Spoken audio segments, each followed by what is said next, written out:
الحرب العالمية الثانية كان فيه دبلوماسي أمريكي اسمه برد كاريس، وكان من أثرياء العالم.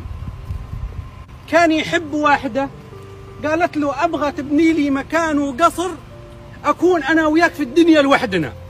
الله. قام اختار لها هذا القصر في غابة الرميلات، البيت الأبيض الموجود هنا.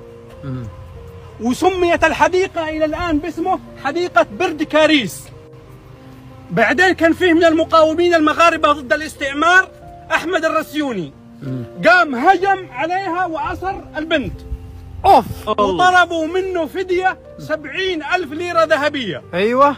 الأمريكي والدبلوماسية الأمريكية ترفض دفع الفدية للأسرى، فما رضي يدفع.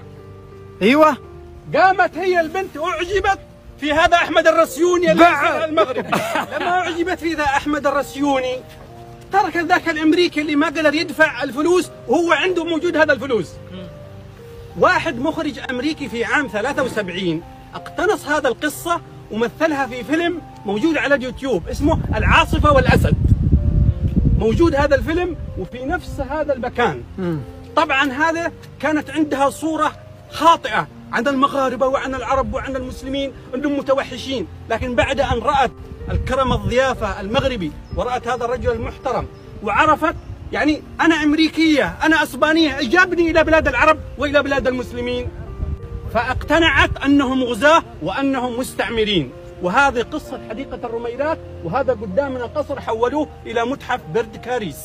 وأنت عاشق برد كاريس، شكرا لك.